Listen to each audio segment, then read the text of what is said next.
नमस्कार दोस्तों, हमारे YouTube चैनल पर आप सभी का फिर से वेलकम है। और आज के हम महत्वपूर्ण टॉपिक पे बात करने जा रहे हैं रीजनिंग के कैलेंडर पे, यानी कैलेंडर परीक्षण। ठीक है ना। तो देखिए, कैलेंडर आप सब जानते हो, यानी कैलेंडर एक क्या है, यानी दिन और माह और वर्ष में जो संबंध है ना, उसको दर्शाने वाली एक क्या है, युक्ति है। ठीक है ना। उसे अपन क्या किस नाम से जानते हैं, कैलेंडर से। और ये जो कैलेंडर अपन रीजनिंग में काम में लेते हैं ना, ये अंतरराष्ट्रीय लेवल का है।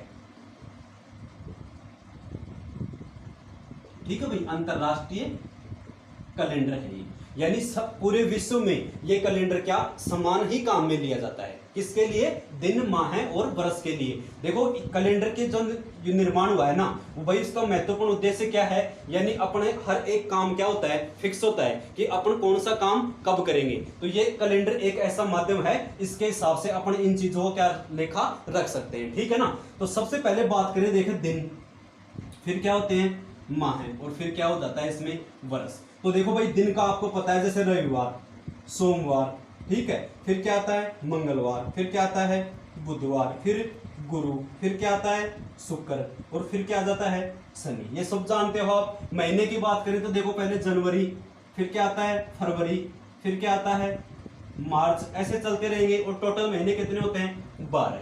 ये हो गए अपने महीने। और जो 12 महीने होते हैं ना, इनको मिलाकर क्या बोलते हैं अपन, एक वर्ष। तो एक वर्ष में क्या हो जाते हैं, 12 माह होते हैं। ठीक है ना भाई। तो ये जो एक वर्ष है ना, इसकी तुलना कैसे करते हैं अपन, तो देखिएगा, जो अपनी पृथ्वी है ना भाई, बात किसकी कर रहे हैं अपन, वर्ष की। ठीक है। तो अपनी जो पृथ्वी है वो सूर्य के क्या लगाती है, चक्कर लगाती है। सब जानते हो ना ये बात आप। ठीक है, यानी पृथ्वी सूर्य के चक्कर लगाती है। तो पृथ्वी सूर्य के चक्कर लगाती है, तो कितने दिन में लगाती है, उसे अपन क्या कहते हैं, एक सौर वर्ष। क्या कहते हैं उसे अपन विज्ञान में, एक सौर वर्ष। और एक सौर वर्ष का मान कितना होता है, 365 सही 1/4 दिन। ये क्या होता है, पृथ्वी इतने दिन में सूर्य के चक्कर लगाती है। तो एक वर्ष की तुलना करते हैं अपन इससे। अब ये जो इसका 1/4 का मतलब आप क्या समझते हो कि 365 दिन और एक दिन का चौथा हिस्सा। तो यानी कहने का मतलब, दिन में घंटे कितने होते हैं, 24। इसका चौथा हिस्सा यानी कितने घंटे हो गए, 6 घंटे। यानी 365 दिन 6 घंटे। लेकिन ये 6 घंटे न होकर भाई 1/4 का मान कितना है, 6 घंटे। ठीक है। तो देखिए, इसमें ये जो 6 घंटे है ना, इसका एक्चुअल में मान कितना होता है, ये कई बार पूछा गया अपने से। ठीक है ना। तो यानी एक वर्ष में कितने दिन होते हैं, 365 सही 1/4 दिन होते हैं। इसमें ये 1/4 का मान होता है 5 घंटे 48 मिनट और 47.5 सेकंड। ठीक है। कहीं आपको ये 45.2 सेकंड भी मिल जाता है। ठीक है भाई, ये भी सही है। यानी कहने का मतलब 5 घंटे 48 मिनट 47.5 सेकंड जो होता है, ये इसका राइट टाइम है। यानी 365 दिन और 5 घंटे 48 मिनट 47.5 सेकंड में पृथ्वी जो है वो सूर्य के एक चक्कर लगाती है, जिसे अपन एक सौर वर्ष के नाम से जानते हैं। और ये एक सौर वर्ष ही अपना अंतरराष्ट्रीय कैलेंडर का क्या है, एक वर्ष है। इसे अपन क्या मानते हैं, एक वर्ष के तुल्य मानते हैं। ठीक है। अब देखो, इसमें बात करते हैं अपन आगे।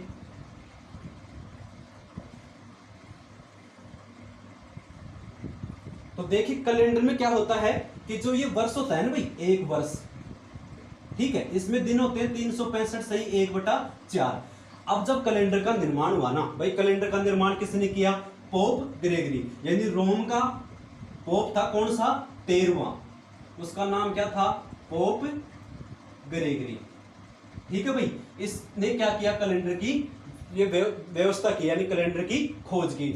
इसको व्यवस्था माना जाता है। ठीक है बच्चों।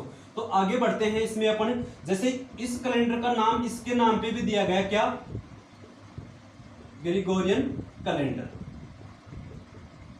ठीक है भाई, इसे अपन ग्रिगोरियन कैलेंडर भी कहते हैं। ठीक है ना। क्योंकि ये किसने निर्माण किया था, रोम का पोप ग्रेगरी, और उसी के नाम से इसको ये नाम मिला है। तो देखिए, इसने क्या किया, जब इसने कैलेंडर का निर्माण किया तो इसने देखा कि एक वर्ष, जो एक सौर वर्ष होता है, वो 365 सही 1/4 का होता है। लेकिन अपने इसने वार क्या माने भाई, रविवार, सोमवार, मंगलवार, 7 दिन होते हैं ना अपने सप्ताह के। तो इसने बांटना शुरू किया। तो इसके क्या हुआ कि जो 1/4 है ना, ये 1/4 क्या करने लगा है, इसकी दिक्कत हो गई इसमें, ठीक है ना। अब इसको 1/4 सोमवार 1/4 मंगलवार तो अपन बोल नहीं सकते, तो इसने क्या किया, कैलेंडर को 2 भागों में बांट दिया और एक कैलेंडर का नाम दे दिया साधारण, सॉरी कैलेंडर को 2 भाग कर दिया यानी वर्ष के, तो एक बना दिया साधारण वर्ष और उसमें 1/4 हटा दिया, ठीक है। और फिर दूसरा निर्माण कर दिया इसने क्या, लीप वर्ष। ये भी कैसे हुआ, देखिए अपन ऐसे देख सकते हैं, एक बार के लिए इसने क्या किया, 365 दिन ले लिए ताकि इसको क्या सोमवार मंगलवार लेने में दिक्कत नहीं आई, ठीक है ना भाई। इसने 1 जनवरी जैसे 12 महीने मानने हैं ना इसने भाई, 1 जनवरी 1 ईस्वी सन को, ठीक है, 1 जनवरी 1 ईस्वी सन को इसने क्या माना था, सोमवार, ठीक है। ये बातें मैं आपको बताऊंगा सिद्ध करके कि क्या वास्तव में 1 जनवरी 1 ईस्वी सन को सोमवार था, क्या निकलता है, इसने ये बात सिद्ध करके बताई है। पहले अपन बेसिक से देख लेते हैं। तो साधारण वर्ष इसने क्या किया, इसमें कितने दिन होते हैं, 365 दिन, या फिर बोल सकते हैं अपन 52 सप्ताह और 1 दिन, ठीक है भाई।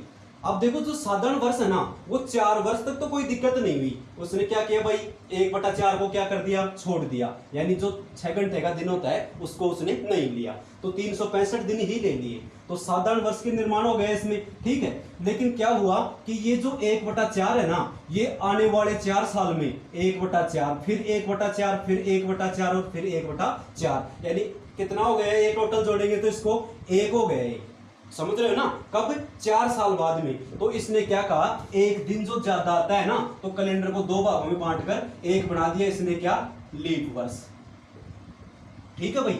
एक तो साधारण वर्ष, एक लीप वर्ष, या फिर इसमें एक दिन ज्यादा आता है तो इसको अपन कहते हैं अधिवर्ष। और ये जो एक दिन ज्यादा आता है ना भाई, एक दिन जो ज्यादा आता है इसको किस में दे दिया इसने, फरवरी को दे दिया इसको, ठीक है। तभी तो इसमें क्या आती है, 29 फरवरी।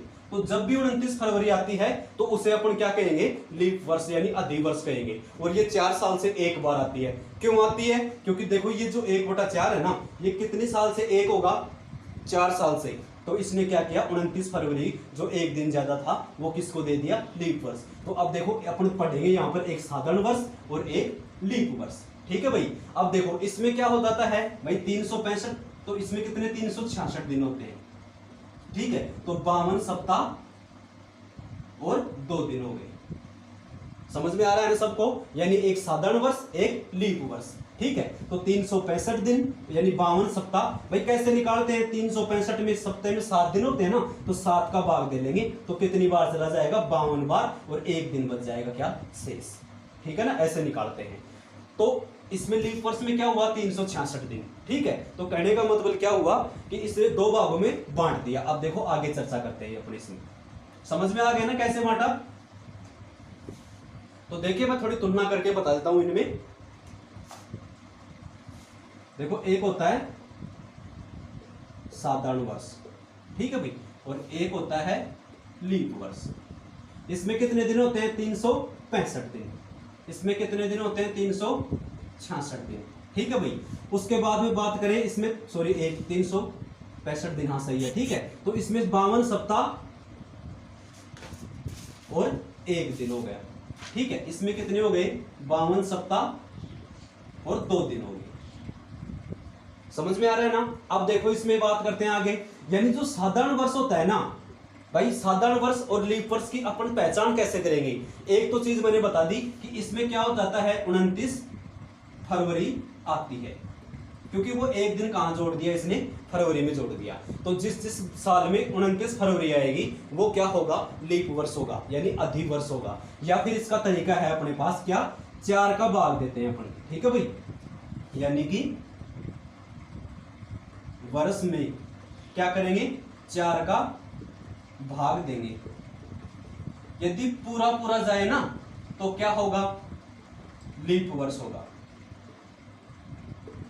समझ में आ रहा है ना। यानी वर्ष में अपन 4 का भाग देंगे। 4 का भाग क्यों देते हैं, क्योंकि जो 29 फरवरी है वो 4 साल से आती है, या फिर जो 1/4 पोप ग्रेगरी ने छोड़ा था ना, वो 4 साल में जाकर कितना हो जाता है, 1 हो जाता है। इसका मतलब इसमें 4 का भाग देंगे। और यदि बात करें शताब्दी की, ठीक है भाई। तो शताब्दी में अपन 400 का भाग देके चेक कर लेंगे, यदि पूरा पूरा भाग जाए तो वो क्या होगा, लीप वर्ष। अब देखो साधारण वर्ष में 4 का भाग नहीं जाता है, 4 का भाग नहीं जाता है। जैसे अपन प्रेजेंट की बात करें, 2020 चल रही है भाई, ठीक है ना, कौन सी चल रही है, 2020। तो यानी शताब्दी तो कौन सी हो गई है, 2000 की, सही है ना, यानी 21वीं शताब्दी में है अपन, ठीक है ना। और बात करें वर्ष की तो क्या है, 20 वर्ष। तो वर्ष में 4 का भाग देंगे तो वर्ष कितने हैं, 20। तो 20 में 4 का भाग देंगे, देखो 5 बार पूरा पूरा चला गया, इसका मतलब 2020 क्या है, लीप वर्ष होगा। इसमें 366 दिन होंगे, ठीक है ना।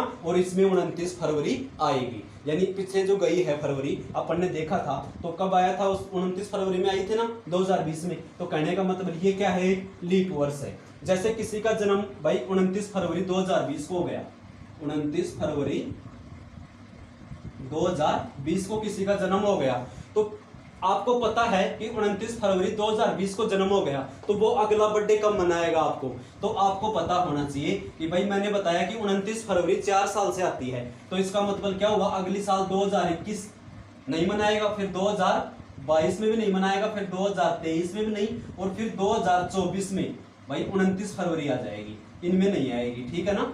तो कहने का मतलब क्या हुआ, जिसका जन्म 29 फरवरी 2020 को हुआ है, वो बर्थडे कितने साल से मनाएगा, 4 साल से मनाएगा, ठीक है ना। उसके बाद में बात करते हैं, देखो आगे, यानी कहने का मतलब इसमें 366 दिन, इसमें 365 दिन, इसमें 4 का भाग नहीं जाता है, इसमें 4 का भाग पूरा पूरा जाता है, ठीक है ना। फिर बात करें देखो साधारण वर्ष की, जो साधारण वर्ष है ना, जिस वार से शुरू होता है,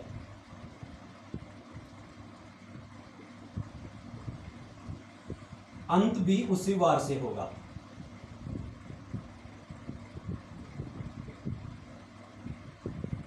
ठीक है भाई, कहने का मतलब क्या हुआ, जैसे कोई भी साधारण वर्ष है, जैसे 2001 है, ठीक है, या फिर अभी गया है जैसे 2019 देख सकते हो आप, ठीक है ना। तो अपने को 1 जनवरी 2019, 1 जनवरी 2019 को जैसे रविवार था, ठीक है, 1 जनवरी 2019 को क्या था, रविवार। तो आपको पता है 31 दिसंबर 2019 को भी क्या वार होगा, रविवार ही होगा। समझ रहे हो इस बात को आप, मैं ये थोड़ा मिटा देता हूं ताकि सही समझ में आ जाए।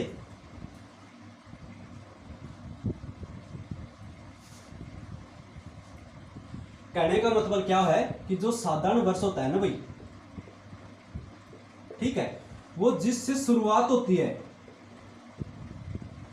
और इसका अंत सेम होता है। कहने का मतलब जो भी साधारण वर्ष है, जैसे 2019 हो गया, 2018 हो गई, 2017 हो गई, क्योंकि देखो 17 में 4 का भाग नहीं जाता, 18 में नहीं जाता, 19 में नहीं जाता, आने वाला 2021 ये भी क्या है, एक साधारण वर्ष है, जिसमें 4 का भाग नहीं जाता, वो क्या कहलाएगा, साधारण वर्ष कहलाएगा। तो इन सब की शुरुआत जिस वार से होती है ना, यानी 1 जनवरी को जैसे रविवार हो, तो 31 दिसंबर को भी क्या होगा, रविवार ही होगा। ये चीज आप याद कर लेना, ठीक है ना। यानी साधारण वर्ष की जिस वार से शुरुआत होती है, उसी वार से क्या होता है, उसका अंत होता है। बात करें अपन लीप वर्ष की, तो लीप वर्ष जैसे ये 2020 है, ठीक है भाई, तो 1 जनवरी 2020 को जैसे क्या था, सोमवार था, ठीक है। तो इसका जो अंत होगा ना, वो कब होगा, 31 दिसंबर 2020। तो ये क्या हो जाएगा, एक ज्यादा होगा। ऐसा क्यों, क्योंकि इसमें 29 फरवरी आ गई, समझ रहे हो इस बात को, क्योंकि इसमें 29 फरवरी आ गई, एक दिन ज्यादा हो गया। इसका मतलब क्या हुआ, इसका अंत होगा मंगलवार को। सबके समझ में आ रही है ये बातें। तो ये होता है साधारण लीप वर्ष और साधारण वर्ष में अंतर, ठीक है ना। आगे बढ़ते हैं अपन।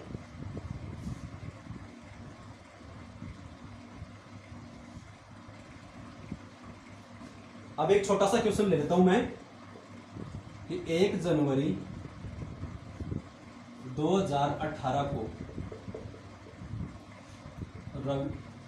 मंगलवार हो, तो 1 जनवरी 2019 को कौन सा वार होगा।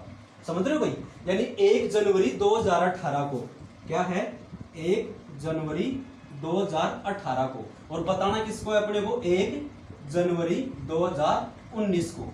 ठीक है, तो मैंने क्या बताया कि एक भाई साधारण वर्ष और लीप वर्ष पहले ये देखेंगे, तो ये दोनों क्या है, साधारण वर्ष है, क्योंकि इसमें 4 का भाग नहीं जाता, इसमें भी 4 का भाग नहीं जाता है। इसका मतलब इन दोनों में 29 फरवरी नहीं आएगी। तो आपको पता है 1 जनवरी 2018 को जैसे क्या था, मंगलवार था।